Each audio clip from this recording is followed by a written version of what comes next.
Where the Red Fern Grows, Chapter 11.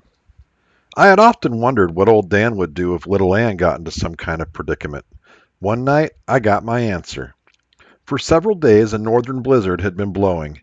It was a bad one. The temperature dropped down to 10 below. The storm started with a slow, cold drizzle and then sleet. When the wind started blowing, everything froze, leaving the ground as slick as glass. Trapped indoors, I was as nervous as a fish out of water. I told Mama I guessed it was just going to storm all winter. She laughed and said, "I don't think it will, but it does look like it'll last for a while." She ruffled up my hair and kissed me between the eyes. This did rile me up. I didn't like to be kissed like that. It seemed I could practically rub my skin off and still feel it, all wet and sticky and kind of burning. Sometime on the fifth night, the storm blew itself out and it snowed about 3 inches. The next morning, I went out to my doghouse. Scraping the snow away from the two-way door, I stuck my head in. It was as warm as an oven. I got my face washed all over by little Ann. Old Dan's tail thumped out a tune on the wall. I told them to be ready because we were going hunting that night. I knew the old ringtails would be hungry and stirring, for they had been denned up during the storm. That evening, as I was leaving the house, Papa said, "Billy, be careful tonight. It's slick down under the snow. It would be easy to twist an ankle or break a leg." I told him I would and that I wasn't going far, just down back of our fields in the bottoms. "Well, anyway," he said, "be careful. There'll be no moon tonight and you're going to see some fog next to the river." Walking through our fields, I saw my father was right about it being slick and dark. Several times I slipped and sat down. I couldn't see anything beyond the glow of my lantern, but I wasn't worried. My light was a good one, and Mama had insisted that I make two little leather pouches to cover the blades of my axe. Just before I reached the timber, old Dan shook the snow from the underbrush with his deep voice. I stopped and listened. He bawled again. The deep bass tones rolled around under the tall sycamores, tore their way out of the thick timber, traveled out over the fields, and slammed up against the foothills. There they seemed to break up and die away in the mountains. Old Dan was working the trail slowly, and I knew why. He would never line out until little Ann was running by his side. I thought she would never get there. When she did, her beautiful voice made the blood pound in my temples. I felt the excitement of the hunt as it ate its way into my body. Taking a deep breath, I reared back and whooped as loud as I could. The coon ran up river for a way, and then, cutting out of the bottoms, he headed for the mountains. I stood and listened until their voices went out of hearing. Slipping and sliding, I started in the direction I had last heard them. About halfway to the foothills, I heard them coming back. Somewhere in the rugged mountains the coon had turned and was headed for the river. It was about time for him to play out a few tricks, and I was wondering what he would do. I knew it would be hard for him to hide his trail with the snow on the ground, and I realized later that that smart old coon knew this too. As the voices of my dogs grew louder, I could tell that they were coming straight toward me. Once I started to blow out my lantern, thinking that maybe I could see them when they crossed our field, but I realized I didn't stand a chance of seeing the race in the skunk black night. Down out of the mountains they brought him, singing a hound dog's song on his heels. The coon must have scented me or seen my lantern. He had to cut to my right and ran between our house and me. I heard screaming and yelling for my sisters. My father started whooping. I knew my whole family was out on the porch listening to the beautiful voices of my little red hounds. I felt as tall as the tallest sycamore on the riverbank. I yelled as loud as I could. Again I heard the squealing of my sisters and the shouts of my father. The deep "ow, ow, ows" of old Dan and the sharp "ow, ow, ow, ow" of little Ann bored a hole in the inky black night. The vibrations rolled and quivered in the icy silence. The coon was headed for the river. I could tell my dogs were crowding him, and I wondered if he'd make it to the water. I was hoping he wouldn't, for I didn't want to wade the cold water unless I had to do it. I figured the smart old coon had a reason for turning and coming back to the river, and wondered what trick he had in mind. I remembered something my grandfather had told me. He said, "Never underestimate the cunning of an old river coon. When the nights are dark and the ground is frozen and slick, they can pull some mean tricks on a hound. Sometimes the tricks can be fatal." I was halfway through the fog-covered bottoms when the voices of my dogs stopped. I stood still, waited, and listened. A cold silence settled over the bottoms. I could hear the snap and crack of sap-frozen limbs. From far back in the flinty hills, the long, lonesome howl of a timber wolf floated down in the silent night. Across the river, I heard a cow moo. I knew the sound was coming from the Lowery place. Not being able to hear the voices of my dogs gave me an uncomfortable feeling. I whooped and waited for one of them to bawl. As I stood waiting, I realized something was different in the bottoms. Something was missing. I wasn't worried about my dogs. I figured that the coon had pulled some trick and sooner or later they would unravel the trail. But the feeling that something was just not right had me worried. I whooped several times but still could get no answer. Stumbling, slipping, and sliding, I started on. Reaching the river, I saw it was frozen over. I realized what my strange, uneasy feeling was. I had not been able to hear the sound of the water. As I stood listening, I heard a gurgling out in the middle of the stream. The river wasn't frozen all the way across. The still, eddy waters next to the bank had frozen, but out in the middle, where the current was swift, the water was running, leaving a trough in the ice pack. The gurgling sound I had heard was the swift current as it sucked its way through the channel. The last time I had heard my dogs, they were downstream from me. I walked on, listening. I hadn't gone far when I heard old Dan. What I heard froze the blood in my veins. He wasn't bawling on a trail or giving the tree bark. It was one long, continuous cry. In his deep voice there seemed to be a pleading cry for help. Scared, worried, and with my heart beating like a churn dasher, I started toward the sound. I almost passed him, but with another cry he let me know where he was. He was out on the ice pack.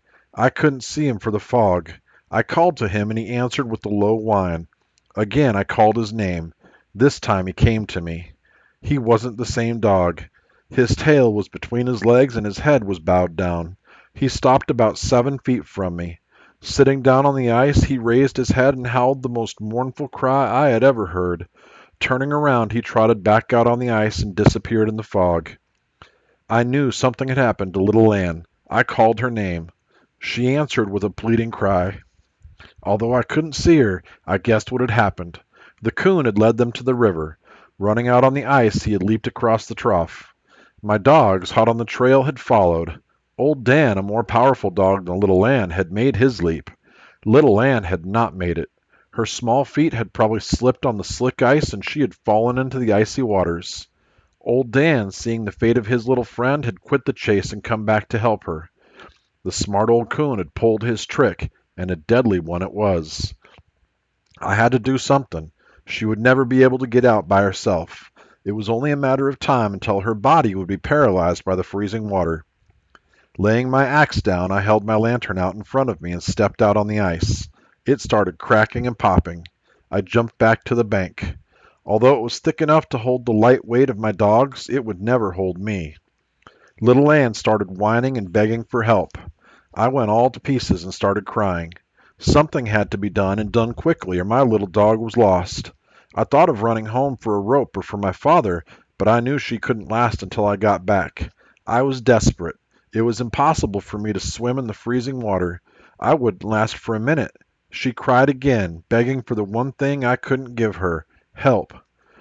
I thought, if only I could see her, maybe I could figure out some way I could help. Looking at my lantern gave me an idea. I ran up the bank about 30 feet, turned, and looked back.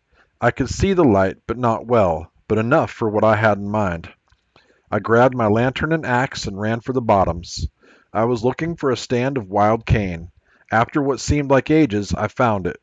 With the longest one I could find, I hurried back. After it was trimmed and the limber end cut off, I hung the lantern by the handle on the end of it and started easing it out on the ice. I saw old Dan first. He was sitting close to the edge of the trough looking down. Then I saw her. I groaned at her plight. All I could see was her head and her small front paws. Her claws were spread out and digging into the ice. She knew if she ever lost that hold, she was gone. Old Dan raised his head and howled. Hound though he was, he knew it was the end of the trail for his little pal. I wanted to get my light as close to little Ann as I could, but my pole was a good 8 feet short. Setting the lantern down, I eased the pole from under the handle. I thought, I'm no better off than I was before. In fact, I'm worse off. Now I can see when the end comes. Little Ann cried again. I saw her claws slip on the ice. Her body settled lower in the water. Old Dan howled and started fidgeting. He knew the end was close. I didn't exactly know when I started out toward my dog. I had taken only 2 steps when the ice broke. I twisted my body and fell toward the bank. Just as my hand closed on a root, I thought my feet touched bottom, but I wasn't sure. As I pulled myself out, I felt the numbing cold creep over my legs. It looked so hopeless. There didn't seem to be any way I could save her. At the edge of the water stood a large sycamore. I got behind it, anything to blot out that heartbreaking scene. Little Ann, thinking I had deserted her, started crying. I couldn't stand it. I opened my mouth to call old Dan. I wanted to tell him to come on and we go home as there was nothing we could do. The words just wouldn't come out. I couldn't utter a sound. I lay my face against the icy cold bark of the sycamore. I thought of the prayer I had said when I asked God to help me get 2 hound pups. I knelt down and sobbed out a prayer. I asked for a miracle which would save the life of my little dog. I promised all the things that a young boy could if only he would help me. Still saying my prayer and making promises, I heard a sharp metallic sound. I jumped up and stepped away from the tree. I was sure the noise I heard was made by a rattling chain on the front end of a boat. I shouted as loud as I could, "Over here! I need help! My dog is drowning!" I waited for an answer. All I could hear were the cries of little Ann. Again I hollered, "Over here! Over on the bank! Can you see my light? I need help! Please hurry!" I held my breath, waiting for an answering shout. I shivered from the freezing cold of my wet shoes and overalls. A straining silence settled over the river. A feathery rustle swished by in the blackness.